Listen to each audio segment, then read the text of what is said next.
jamais posé la question, mais c'est qui Daniel Casanova? Daniel Casanova, c'est une communiste. Je sais qu'elle est, depuis ses 23 ans, elle est militante, c'est tout. Daniel Casanova est née en janvier 1909, elle est née en Corse, à Ajaccio. Elle est issue d'une fratrie de 5 enfants, son papa était instituteur, son grand-père était même juge de paix. Son vrai nom, c'est pas Daniel Casanova en fait. Son vrai nom, c'est Vincietella Perini. Elle va prendre le nom de Casanova lorsqu'elle va se marier, et puis elle décidera de changer de prénom par rapport à son action politique.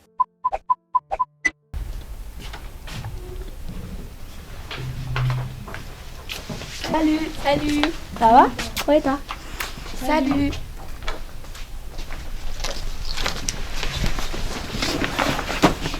Ah, tu lis un livre sur Daniel Casanova? Ouais, j'ai un exposé à faire en histoire sur elle. Si tu veux, je peux t'aider. Ouais, je veux bien. Le principal, il a dit qu'elle s'appelait Vincietella Perini. Elle a changé son prénom. Ah oui, mais aussi, t'as oublié comme quoi elle était née en 1909 d'un père d'instituteur dans une famille de 5 enfants. Ah, merci, ça va m'aider. Merci. De rien. Cette jeune fille, elle a décidé de faire des études de dentiste, donc sa famille a accepté qu'elle monte à Paris. Et en fait, c'est pendant ses études qu'elle va rentrer en politique. Donc pendant ses études, à l'âge de 23 ans, elle va adhérer aux jeunesses communistes et elle va commencer à avoir certaines idées pour le monde qui est autour d'elle. C'est quoi des idéaux? Les idéaux, c'est...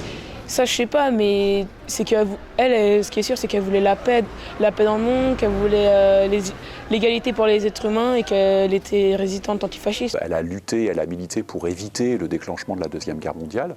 Elle souhaitait évidemment faire la promotion d'une société où les femmes et les hommes seraient à égalité et où les biens seraient partagés. Mais comment elle est morte? Elle est morte d'une maladie du typhus dans le camp de concentration d'Auschwitz. Elle a été arrêtée en février 1942. Malgré ses idées de paix, elle s'est aperçue que la seule solution pour elle était d'entrer en résistance, puisqu'elle devenait une personne dont les idées étaient interdites, donc elle risquait de se faire arrêter à tout moment. Et suite à une enquête de la police française et de la Gestapo, elle a été arrêtée en 1942.